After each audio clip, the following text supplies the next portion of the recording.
Well, it's the second time because remember, it's a go around. He tried to land the first time and didn't, so back in the air, round he goes.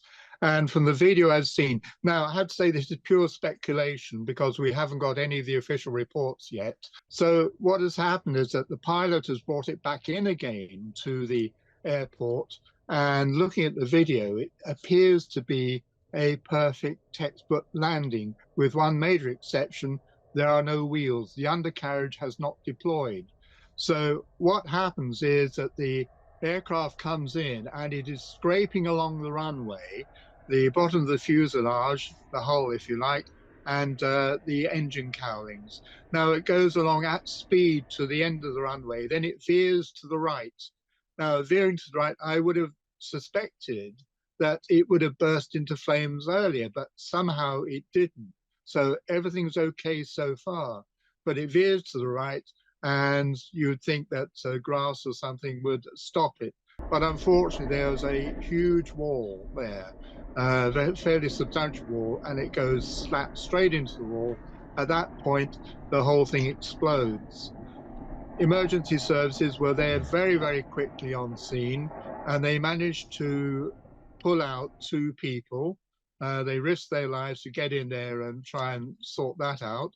Unfortunately, those are the only two survivors, and I'm afraid everybody else perished. That's 179 people actually died. Now, obviously, there's going to be a full inquiry, and there will be international cooperation from the aviation community to try and make sure this works. Once the black boxes are recovered, you'll find out exactly what happened. The bird strike, it appears, according to reports, this isn't confirmed at all, was confined to one engine. Now, you would have suspected that, right, that might knock out the engine, but it is still technically possible for the aircraft to fly on the one engine. But it depends at what period of the landing process he was at. There could be two scenarios. One is a direct impact when the landing gears were down initially, and it could have directly impacted the landing gears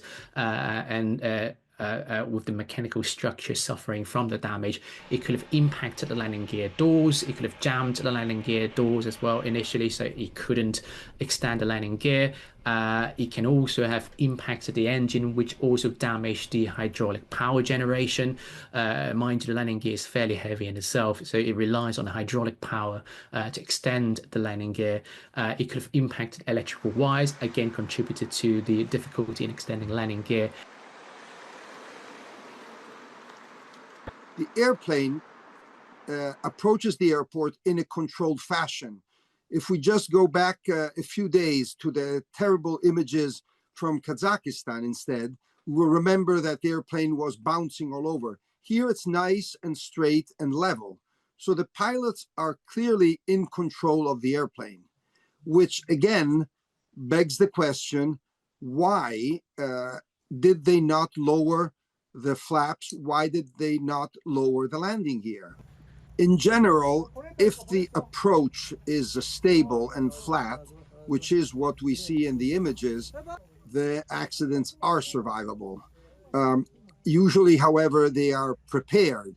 For instance, emergency services will be standing by, they will lay foam on the runway, they will do all sorts of things. We don't see that in these pictures, which leads us to imagine that the landing was, let's say, rushed perhaps, that there was not much time from the emergency to the decision to land.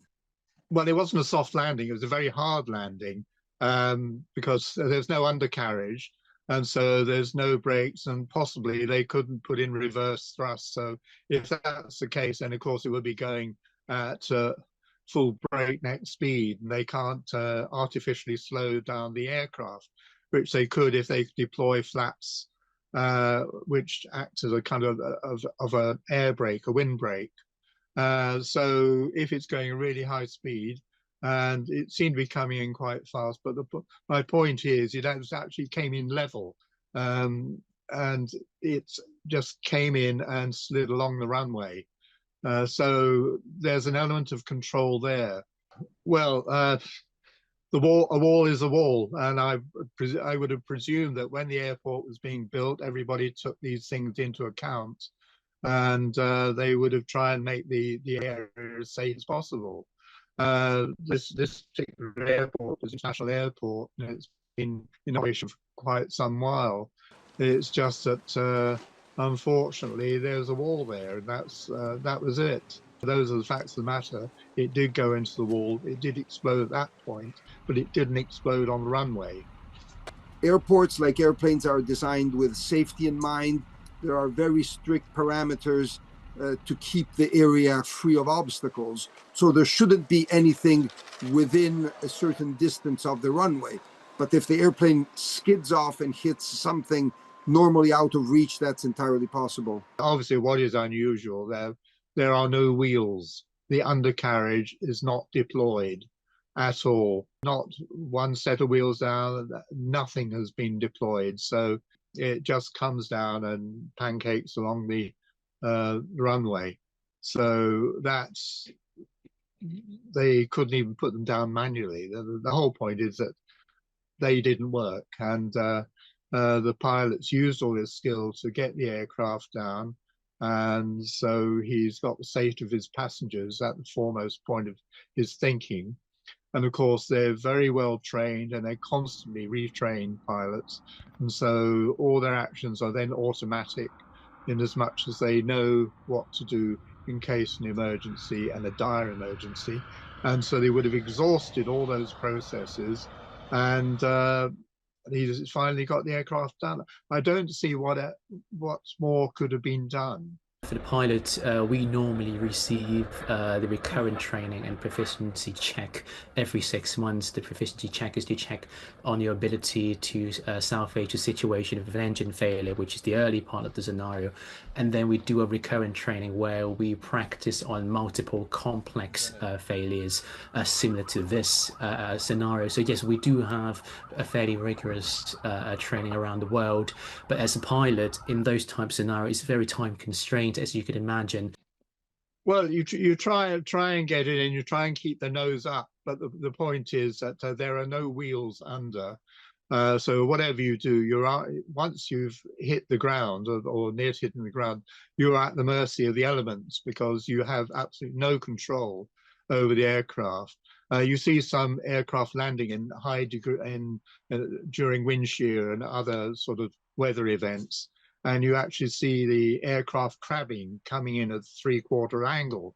But the pilot is very quickly able to correct that on landing by using his landing gear, and the aircraft straightens up and goes along. Now, this aircraft didn't have that, no wheels, and so down it came, went along the runway, and then finally veered off.